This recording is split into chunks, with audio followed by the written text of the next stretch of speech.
tere, kaunis kuulaja. Ma räägin sulle täna julgusest. Missioonipärane teekond saab alguse julgusest. Julgus valida iseendale. Missioonipärane teekond on iseenda rahulolu teekond. See on paradiislik nauding, mis kestab 24/7.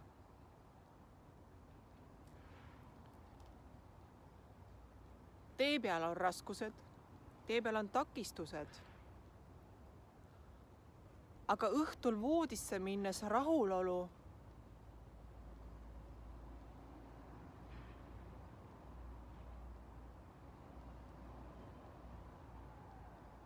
täidab lüngad ja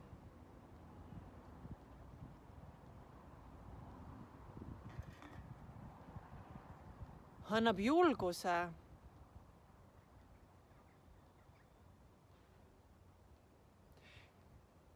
närida läbi ette tulnud õppetunnid.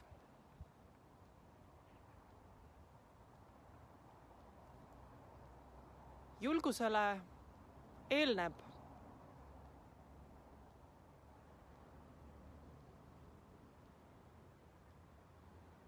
veel üks vägitegu. Tahe.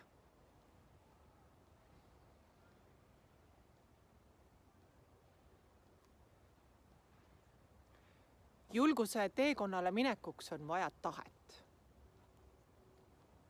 Tahet üles tõusta, tahet tegutseda, tahet endale pakkuda.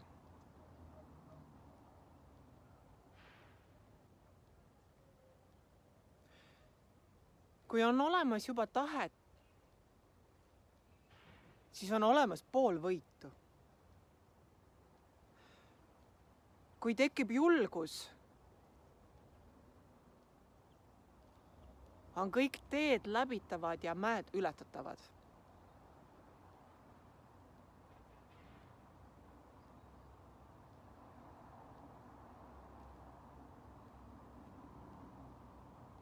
Pühade ajal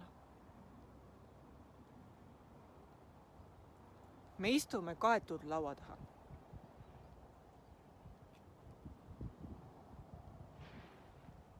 Kas meil on tahet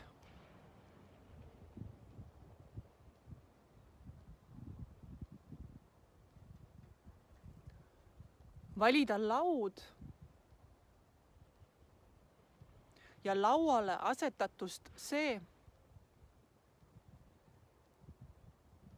mida minu keha küsib? Kas mul on julgust öelda ei sellele, mida ma ei taha? Kas ma proovin ikka veel olla meele järele ja teenida välja tubli tiitlit sellepärast, et kugistasin alla vaevaga valmistatud toidu?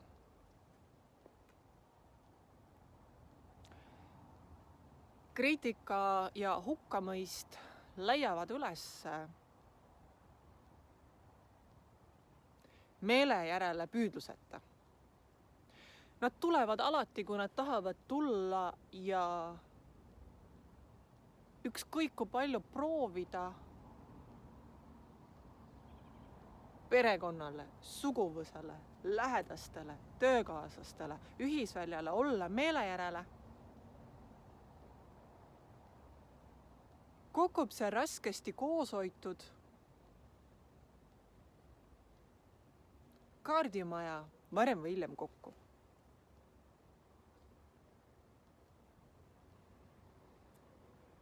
Julgus ei kasva valmis üleöö. See on õppeprotsess, see on teekond, mis algab esimesest jahist või esimesest eist. Ei, aitäh, ma ei soovi seda. mismoodi, kuidas sa seda ei või võtta, sellepärast, et ma olen selle peale nii palju vaeva näinud ja ma valmistasin seda ja ma tegin seda just sulle, sa pead seda sööma.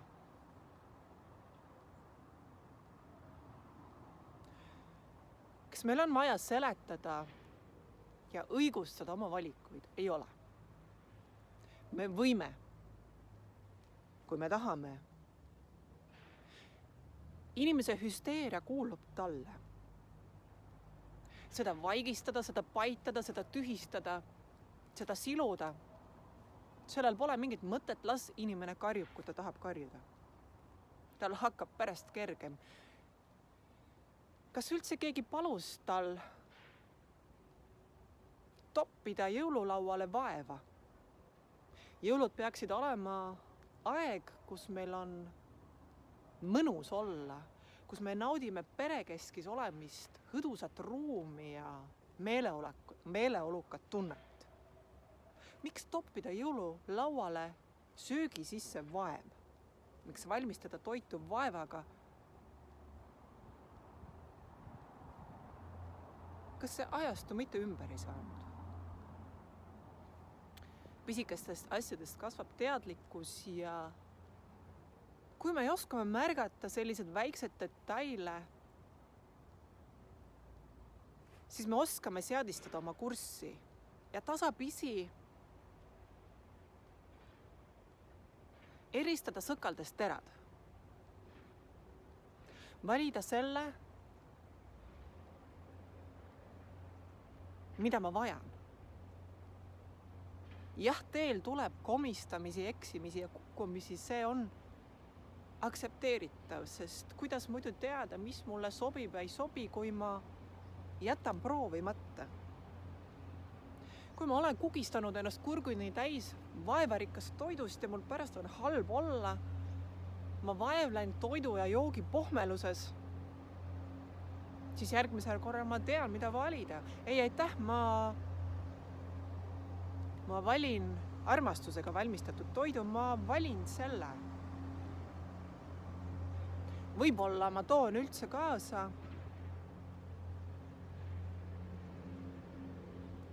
oma küpsetatud piruka ja palun selle serveerida lauale, sest minu keha küsib magustoidust alustamist. Tuba täidab järjekordne skandaal. Räuskavad hääled, kärkivad noomimised. Tundub, nagu oleks sattunud pakase kätte. Las tormab, las kallab. Sellest ei pea laskma ennast puudutada, võib rahulikult minna tugitooli pehmusesse. Aega nautima, kuni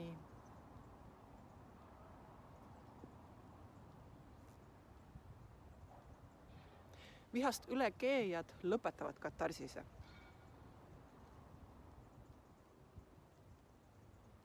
Viha väljutajatega ühes ruumis olles on hea tõmmata endale energeetiline kaitse ümber, kuidas seda teha. Algatuseks piisab visualiseerida endale ümber klaasist sfäär.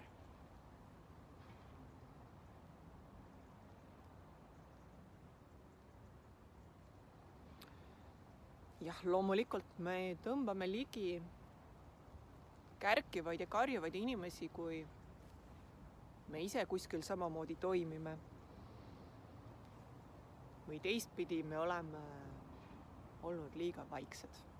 Me pole väljendanud, mida me vajame ja siis meist sõidetakse üle.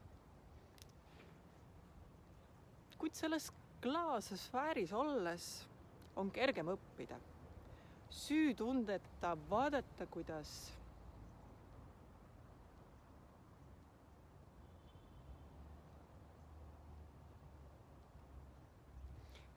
teine inimene kasutab oma ruumi talle vajalikul eesmärgil ja aktsepteerida tema ruumi vajadust ja jätta sinna sisse ronimata.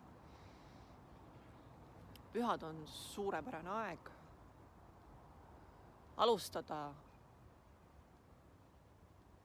julguse õppetundi.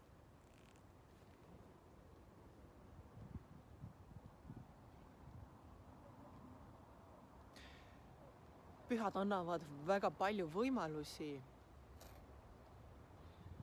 sest nad suruvad mitmes kohas nurka.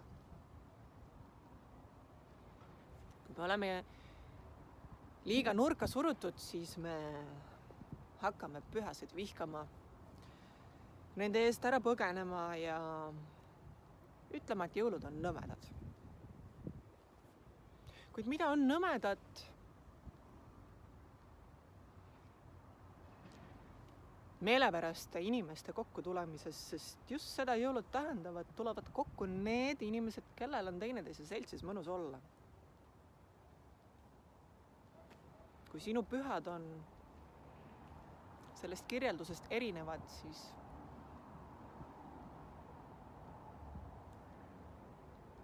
on fantastiline võimalus vaadata üle, mis on kiiva kiskunud.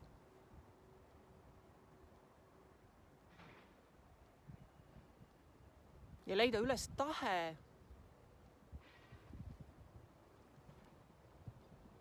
et minna liikuma, et jõuda suurepäraste pühadeni. Selmet sel aastal karta pühasid. Haarata nad julgelt kaisu ja minna tahtega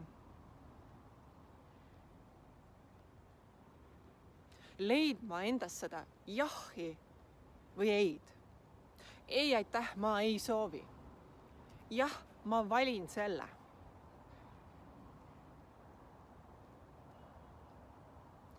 Ühiskond annab meile ette normatiivid.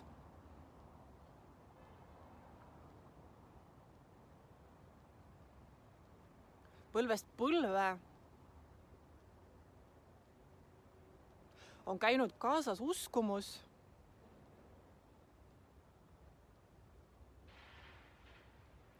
kui mitu last peab olema perekonnas ja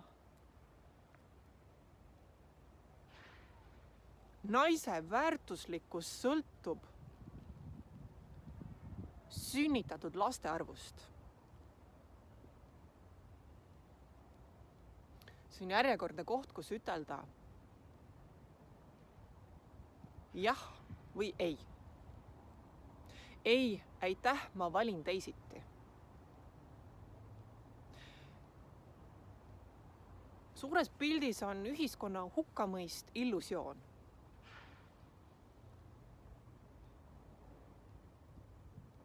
Meie seesmised tõekspidamised ja takistused heidavad meid endid teiste seast välja arvamusel, kui me oleme eiranud ühisvälja koodi. Nii nagu kirik ütleb, et inimene on patune sellepärast, et ta sündis läbi seksi. Kui ka anda sellist tabu endaga kaasas, siis saab inimesest endast see, kes viskab ennast rõõmsatest sündmustest välja. Elu mõte on teadmiste ammutamine ja tantsimine. Ehk teisisõnu elamine. Vaid me ise saame keelata endale elamist ja elu ja uskuda teatud tabudest, mis meil on alateadvuse kuklas kaasas, et me väärime surma. Me elame, aga me oleme surnud. Me sööme, aga meil on kõhud tühjad. Me joome, aga jänu kasvab.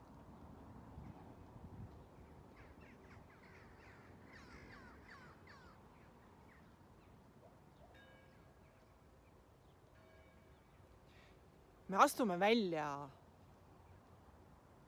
ülerahvastatud planeedist. Ja loomuliku koodina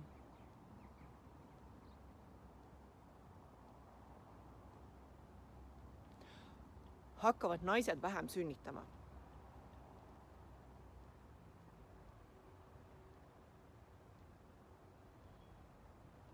See nii peabki olema.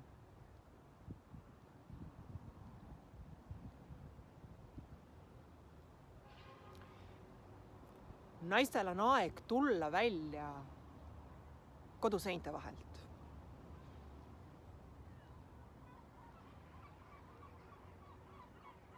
Naistel on aeg tulla välja teenija rollist.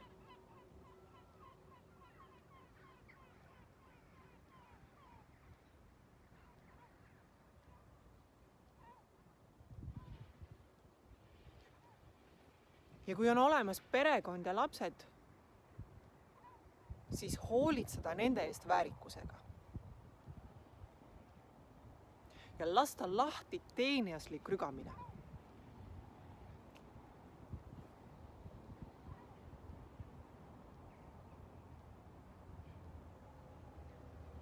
Tuleb juurde perekondi,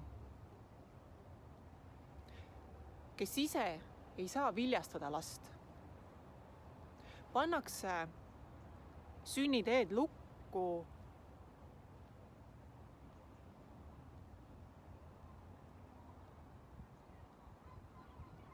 ja võetakse ära võimalus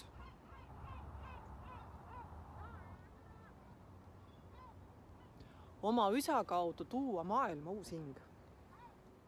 Miks? Põhjus on lihtne. Me suuname tähelepanu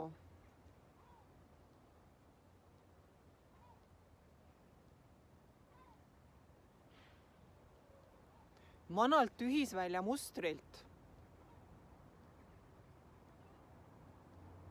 praegusel ajastul uuele. Kuna ühisvälja kood on nii suur, siis inimene ei suudaks ise endale õiget valikut teha. Nii sekkub universum ja keerab mõned kanalid kinni, et ta kaaluks võimalusi, mille peale ta muidu poleks tulnud.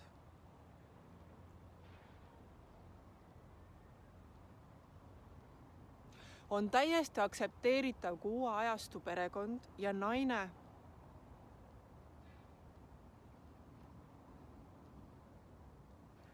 jäävad iseendaga. Naine terve kehastuse jooksul ei sünnita või mees ja naine otsustavad aja teineteisele pühendada. Neil on küll oma elu, aga neil on ühisosa, mis on laste vaba osa. Nad jätavadki lapsed oma perekonda toomata.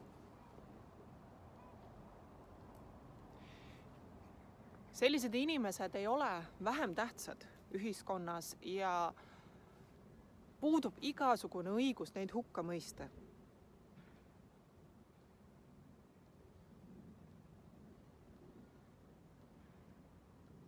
Kuid kes ise last ei sünnita, isegi kui tal on see võimalus, võib kaaluda lapsendamist.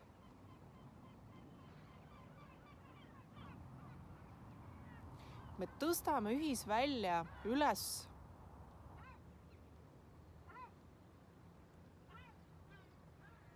lapsendamise tähtsuse. Läbi lapsendamise me õpime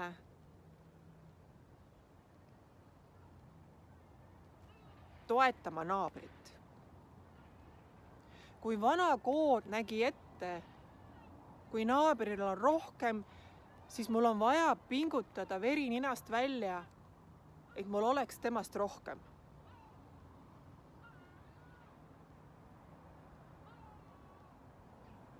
Me keerame mudeli teistpidi ja lähme toetama neid, kellel on vähem. Ja veendume, et nad jõuaksid meiega vähemalt samale tasandile või kõrgemale.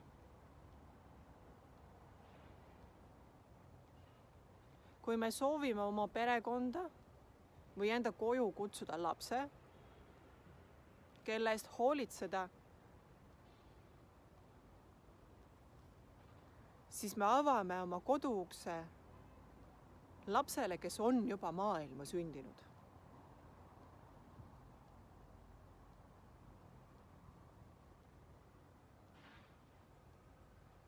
Ja täidame tema vajadused,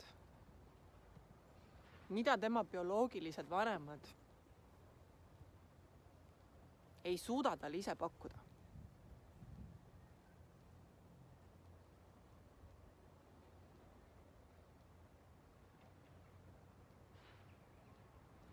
Me hakkame tasapisi kasvama välja sõdalase mustrist ja laseme lahti sõdimisest. Sõdimise tahe ja sõda kerkib vihast. Vihast, et ei tulda oma hirmuga toime. Sõda ja sõjaolukord korraldatakse alati rahvale.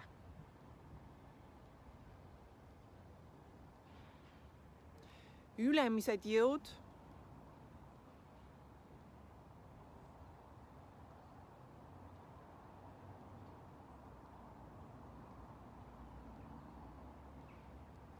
poliitikute ümarlaud korraldab sõjaolukorra ja sõja võimalikkuse rahvale. Et rahvas saaks isu täis.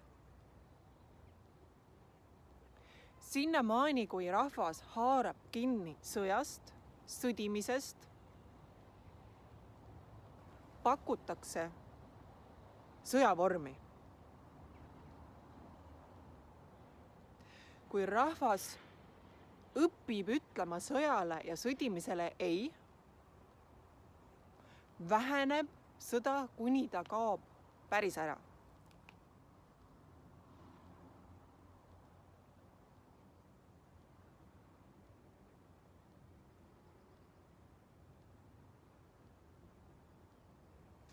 Valitsemise ümarlaud pakub täpselt seda, mida vajab enamus ühisvälja liikmetest. Milliseid kogemusi nad soovivad kogeda. Tuletame meelde, et me sünnime ellu põhjusega korjata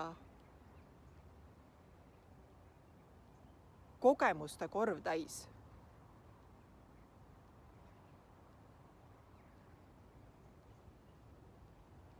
Ja seda meile pakutakse. Kui me valime ühe poole või teise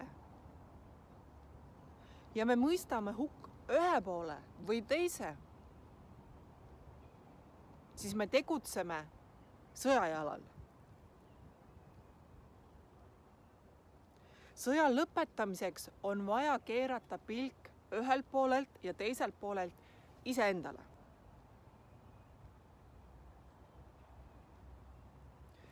Kui siin on üks pool ja siin on teine pool, siis ma panen vahele peegli. Peegli tagune jääb poolte poole ja tagasi peegeldav osa jääb mind vaatama. Nii, et ma ei näe enam ei ühte ega teist poolt. Ma lõikan ennast välja poolte kaklusest. Ja leian tahte, et julgeda, et vaadata iseendale silma ja küsida, mida mina vajan.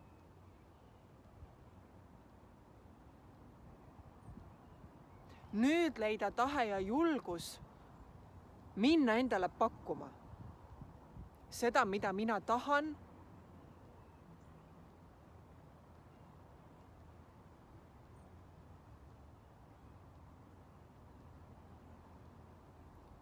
ja julgen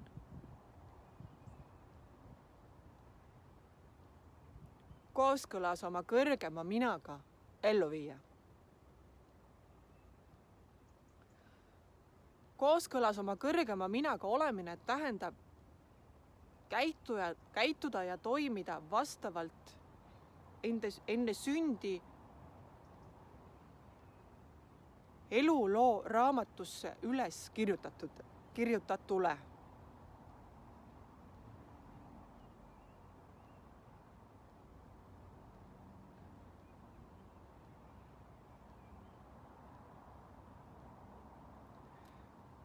Sinnamaani, kuni ma otsin vastust ühelt poolelt või teiselt poolelt, ühest äärmusest või teisest äärmusest, pole ma keeranud pilku iseendale ja põgenen oma tõelise mina leidmisest.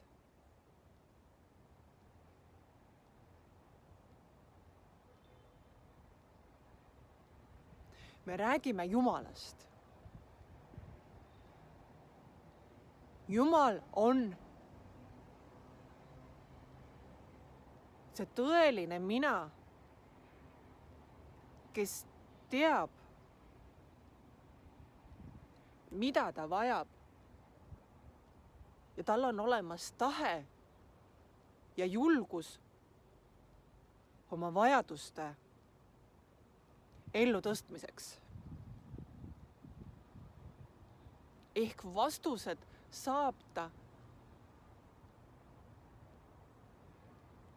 sellelt seesmiselt Jumalalt,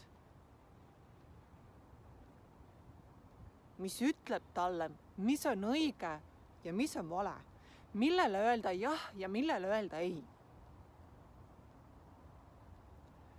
Pühade lauas ei ole mõtet küsida mõistuselt, mida ma taldrikusse tõsta.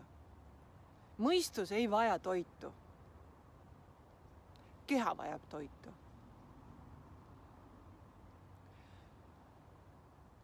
Ma luban mõistust mängu toomata, kehal teha toidust selektsiooni. Ma võtan ühte kätte taldriku, teise kahvli või lusika ja luban automaatselt kehal ja kätel toimida. Nii kui ma kuulen, et mu mõistus hakkab sekkuma ja mõtlema, analüüsima, ma toon tähelepanu rinnaku piirkonda, kus mul on süda, ja südame kaudu lasen juhtuda, et käte kaudu voolab välja mulle õige valimine.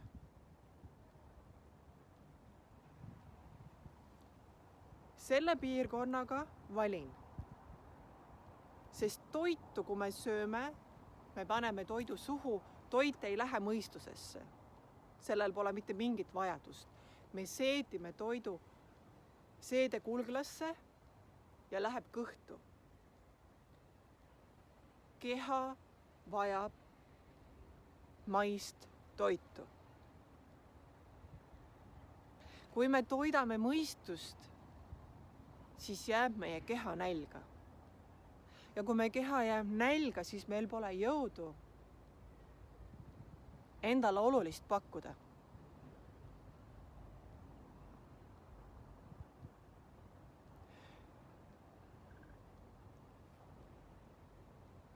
Söögem nendel pühadel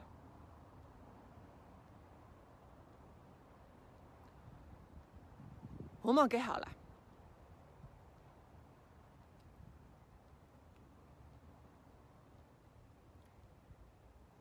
Julgegem süüa näppudega.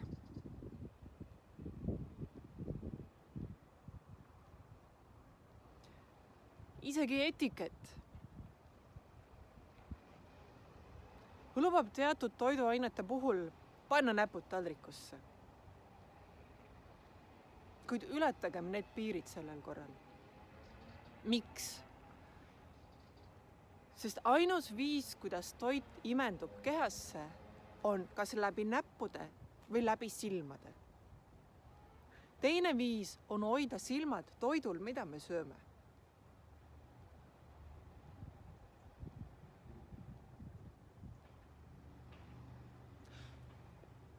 Laskem vabaks nutiseadmed.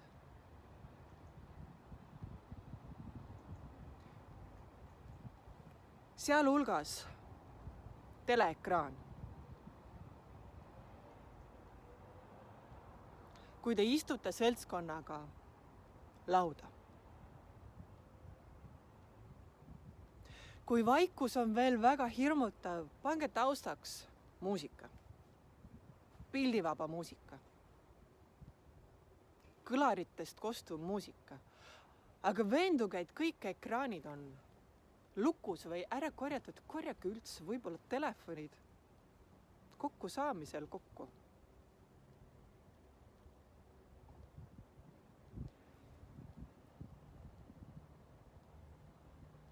Juhtub põnev asi järgnevaks.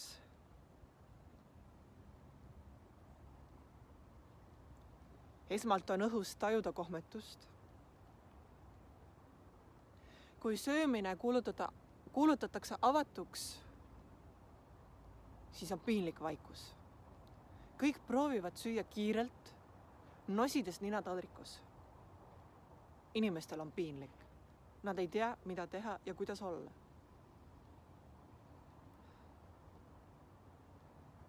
Olge julged ja leidke tahe vestluse alustamiseks. Kuid jätke seekord rääkimata ilmast ja eilsest.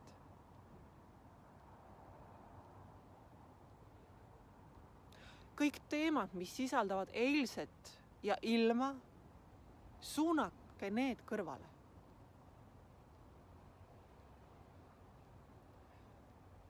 Rääkige sel korral iseendast, homsest ja tänasest. Ja las jutt tõuseb nii kõrgele, et varjutab kõlaritest kostva muusika. Aitäh sulle, kaunis kuulaja, ma soovin sulle imelist julgust ja tahet